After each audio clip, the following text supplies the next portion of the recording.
Hey folks, it's Daniel Rashid. Thanks for tuning in again. I have a buyer beware sort of video, unfortunately, off a real case that happened in Toronto, which is terrible for a newlywed couple.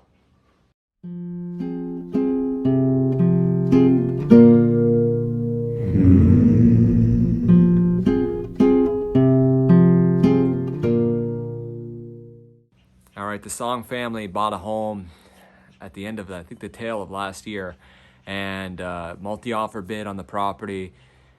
So naturally, unfortunately, with these times, people are removing conditions from their offer, which is a big no-no or suggested no-no for a lot of, especially a new couple buying a home. They removed conditions on this home. It was middle of winter, snow on the ground, and up until this spring, they discovered that, well, for one, they had a $130,000 problem with their septic system and water system and sewage system. So they had to work that out, and that's an awful expense to take on, especially for a newlywed couple. You don't need that in your life. That baby's going crazy down the street. It's not my baby. That is not my baby. So this newlywed couple got into the home, discovered that there's a sewer problem, $130,000 to repair that. And now to the springtime, the snow melted, and they noticed that there was garbage and debris buried in the backyard. Like, how awful is that? It's just terrible. Terrible for a homeowner, for one, not to disclose that stuff, but for a buyer to walk in blindly.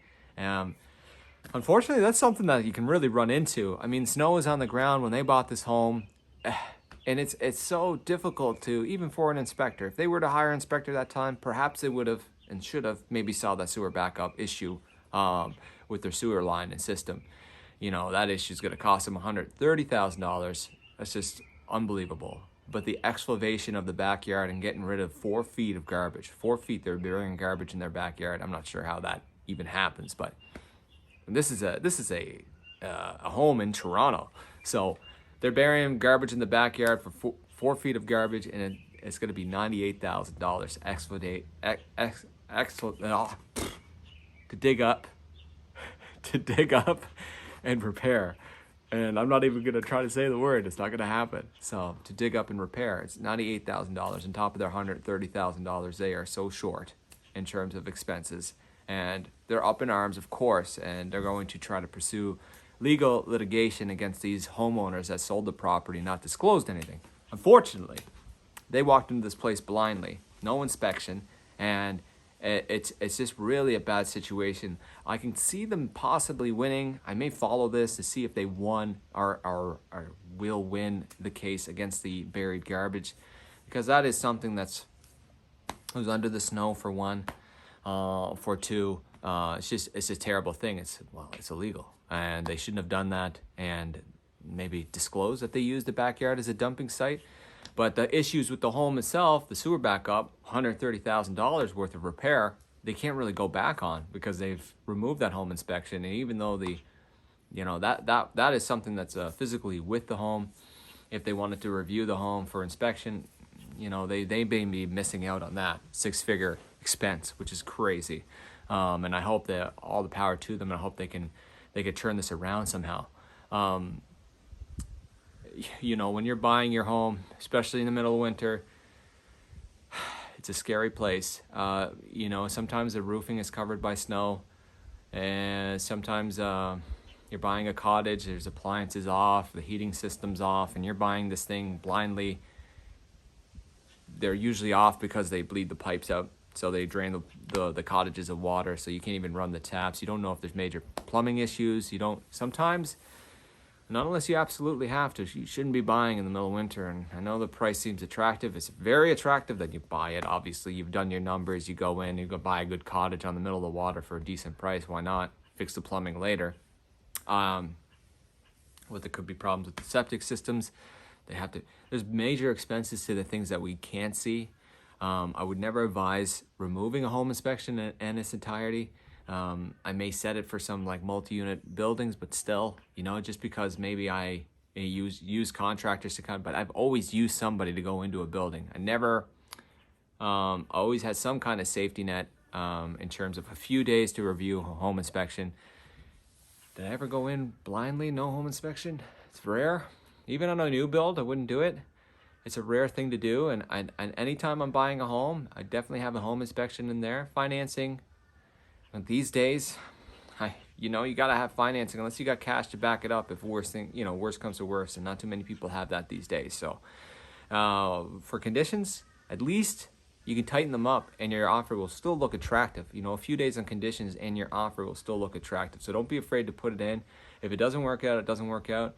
You see, unfortunately, these folks in Toronto, by example, they've lost out on a terrible amount of money because of, for, like I said, that the backyard is something that's so totally random. I'd love to see what happens again, but for the septic system, an inspector can find that out for you, and they can avoid that massive expense. But you're in multi-offer these days. It might be smart for you to wait. I know everyone wants to buy a house, but if you got a situation where you cannot take the time to at least review a home for a few days at least, it may not be worth your time. You could be running into issues. So just be careful how you bid, and how bad you want it. A lot of this is perceived FOMO, fear of missing out on a purchase too, and it usually entices people to do something dumb, or uncalculated, or they just want that home so bad and passionate about getting it and not taking the proper steps and being responsible in their purchase and in the structure in their purchase. And I totally get it. These times are really hard on a new buyers, new home, first-time home buyers. It's very difficult. You're dealing in an environment that's unnaturally aggressive, and I feel it's going to change soon, but it's not looking like it's any day yet. There's a lot of inventory hitting the market. The market is slowing down, but still there is this fear out there of losing out, and people are coming in on multi-bids, and they're being aggressively irresponsible with their offer. Don't be one of those people. Take your time. If you got to rent a couple of months, just do it. Just take your time. I know you want a home, but take your time. Find the purchase, evaluate your purchase, do your due diligence. It's number one. And good luck if you're coming together on something. All the power to the Song family. I hope things work out in some way, shape, or form. It's completely unfortunate. I'll post the article if you want to check it out. It's rough. And we'll talk to you soon. I'll catch you on the next video. Be careful. Take care.